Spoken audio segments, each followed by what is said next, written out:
This spooky horror tale begins with an introduction of a young man named Michael Kovac. He's seen working with his father on a dead body and helping him with the casket. For generations, the Kovac family has embraced the profession of morticians, but Michael does not want to follow in their footsteps because he believes having dead people in his house is horrific, to say the least. Days later, Michael tells his friend that he has passed the seminary entrance exam and will be leaving for college soon. Hearing this, the boy asks Michael why he picked seminary college despite being an atheist, but Michael replies that in his family, one could either be a mortician or a priest. He adds that the course will be 4 years long with a full scholarship. Moreover, Michael plans to fabricate any justification and renounce his vows upon completion. This scene then shifts to 4 years later, where Michael is being ordained to the diaconate at the seminary. However, shortly after his ordination, Michael writes a resignation letter to his superior, Father Matthew, claiming that he has a lack of faith. And later that night, Father Matthew, wanting to speak with Michael, tries to catch up with him on the street. However, he stumbles over a curb, leading a cycling woman to swerve into the path of an approaching car and be badly hurt. After seeing Michael's ordained attire, the woman approaches him for absolution. Unable to refuse, Michael consoles her and conducts the rite of atonement for her sins, and the woman dies shortly after that. The following day, Father Matthew approaches Michael and informs him that despite his reluctance, he's called to be a priest. Michael claims that although he cited the prayers and performed the ritual for vindication, the words he spoke meant nothing to him. However, Father Matthew suggests he go to Rome to attend an exorcism class. After Michael finds out that he will be assessed a $100,000 student loan if he departs immediately, he hesitates and accepts. However, if he still wishes to resign from his post after taking the class, he may be free to do so. In the next scene, we see Michael in Rome attending a lecture by Father Xavier in which he explains the basic rules of exorcism.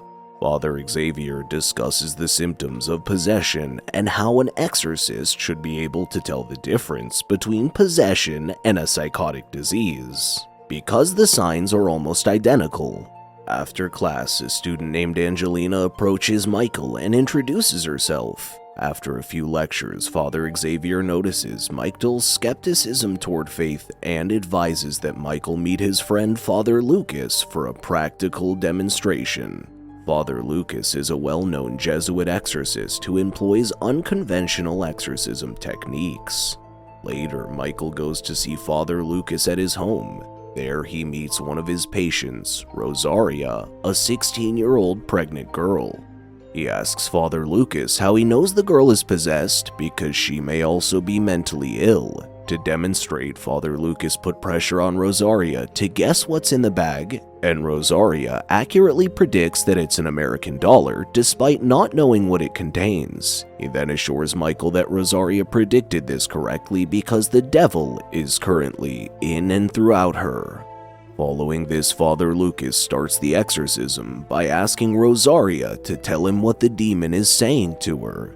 She murmurs what the demon told her, but does not say its name. She then begins cursing the priest in various languages, as Father Lucas continues to recite prayers to drive the demon out. Eventually, Father Lucas exorcises the devil and Rosaria departs with her aunt. He then tells Michael that the devil still remains within her and that spiritual liberation might take months or even years. He says that the devil manipulates the human mind and religion by convincing people he does not exist. However, Michael, who remains skeptical, points out the irony that no proof of the devil exists. That evening, while wandering around the street, Michael runs into Angelica. She tells him that she's a reporter from the Dominican Republic who's been requested to cover the exorcism course for a newspaper article. Angelina has been trying to speak with Father Lucas for some time, but he has always refused her, so she asks Michael to tell her about the incident at Father Lucas's house. Michael, on the other hand, refuses to reveal anything, so she gives him her phone number in case he changes his mind.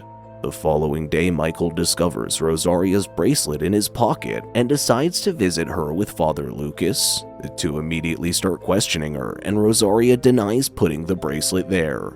Rosaria refuses to reveal her child's father, but she claims her father gave her the bracelet months ago before he abandoned the family. Michael then returns the bracelet to her, and the devil takes over Rosaria's body immediately. Now, the devil informs Michael that the last patient he anointed wants to say hello and claims how Michael and his father have always hated each other. While Father Lucas is reciting the prayers, the devil within Rosaria attacks Michael, telling him to go to hell. Moments later, Rosaria starts choking and coughs out 3 long nails. After she calms down, Michael confronts Father Lucas and brings up Rosaria's need for psychiatric treatment. However, Father Lucas informs him that she cannot respond to the treatment because the drugs will harm her pregnancy. Hearing this, Michael furiously points out that Rosaria was absorbing her shame due to being mistreated by her own father. He believes that everything that occurred in that room has a rational explanation, but Father Lucas urges him to be cautious because thinking that the devil does not exist does not ensure that Michael will be spared from its curse. The next day, Father Lucas and Michael are called to a house visit and requested to meet a little boy. The boy claims to have a dream about a red-eyed mule who attacked and bit him. He informs that the mule told him to kill himself, and then he showed 3 massive bite scars on his body. After that, Father Lucas grabs the kid's pillow and finds a frog inside. He informs them that the frog is the manifestation of the devil, so he throws it into the fire and recites a prayer. Meanwhile, the terrified boy stares at Michael and whispers something into his mother's ear. After they return home, Michael discovers a frog in Father Lucas's bag. He finally understands that Father Lucas placed the frog in the boy's pillow and claimed it was the devil. He then proceeds to confront the father about it, but just then they receive a call notifying them that Rosaria tried to drown herself. Now the two immediately rush to the hospital, where they see Rosaria acting erratically under the demon's possession. They bind her to the bed, and as Michael watches, Father Lucas executes another exorcism. At this point, the devil confesses that it possessed Rosaria when her father was mistreating her. It then begins to mock Michael, calling him a liar and a doubter. However, Michael states there's no such thing as a demon, which enrages the demon even more, and after Rosaria calms down, Michael informs Father Lucas that she requires psychological care rather than an exorcism. He then leaves the hospital while Father Lucas stays behind just in case the devil reawakens. A while later, Rosaria begins to bleed, so she tries all she can to release herself from the belts, but unfortunately a few moments later she dies of blood loss, while her miscarried baby dies of cardiac arrest. When Michael arrives at the hospital, he finds a devastated Father Lucas who claims he has failed Rosaria. Michael then calms him down and assures him that he did what he believed was the best. Afterward, Michael meets Angelina and tells her the entire story on the condition that she won't publish any names. When he asks why she's so invested in this particular field, Angelina tells him her side of the story. Her brother was sent to a mental hospital by his parents when he was 19 years old. He used to tell Angelina that it was the devil speaking to him, and he would tell her what the demon said, which would frequently come true. And after witnessing his brother's suffering, Angelina decided to conduct research in this area and discover the truth. Later that night, Michael has a vision of himself being strangled by something horrible at his father's funeral home. He's soon awakened by Father Xavier's knock, informing him of an urgent call from the United States. Michael then learns that his father has had a severe stroke and is in critical condition, so Xavier tells him to immediately return home and care for his father. Later, when Michael returns to his room, he discovers that it is infested with frogs. He then rushes to the airport to catch his trap back home, only to discover that all flights have been canceled due to an Icelandic volcano explosion. Therefore, Michael books a hotel room and contacts the hospital where his father is being treated. He then talks to his father, who claims he has no idea where he is, but that someone is hurting him.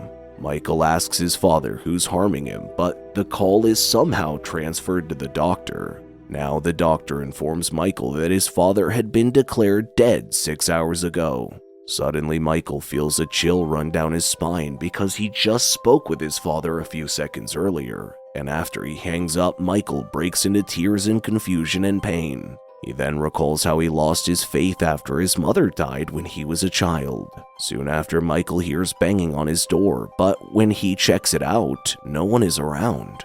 He then hears Rosaria and his father's voices calling out to him. Moments later, he notices the mule looking at him with its red eyes. Michael looks up and continues to hear voices, but as he returns his gaze to the ground, the mule is gone. In a moment of desperation, he calls Angelina for help. The two then go to the boy's house where he went a few days ago. Michael asks the mother what her son whispered to her on their previous visit. She reveals that her son told her that Michael's father will die. Hearing this, Angelina asks the kid who informed him about it, and the boy says Michael knows about the messenger, since he has also seen the red mule. Now Michael bursts into tears and rushes out of the home. When Angelina asks what happened, he reveals that his father has indeed died, and he's now horrified that the little kid was aware of this. Therefore, the two decide to visit Father Lucas and seek an explanation from him. However, since Rosaria's death, Father Lucas has been questioning his faith and behaving strangely. Michael and Angelina observe him sitting outside his house, looking into the darkness while it rains. Later, Michael brings him inside and helps him in cleaning himself. Father Lucas eventually tells him that he can no longer pray because he's no longer in a condition of grace. He knows he's been possessed, so he urges Michael to lock him up and asks Father Xavier to execute the exorcism.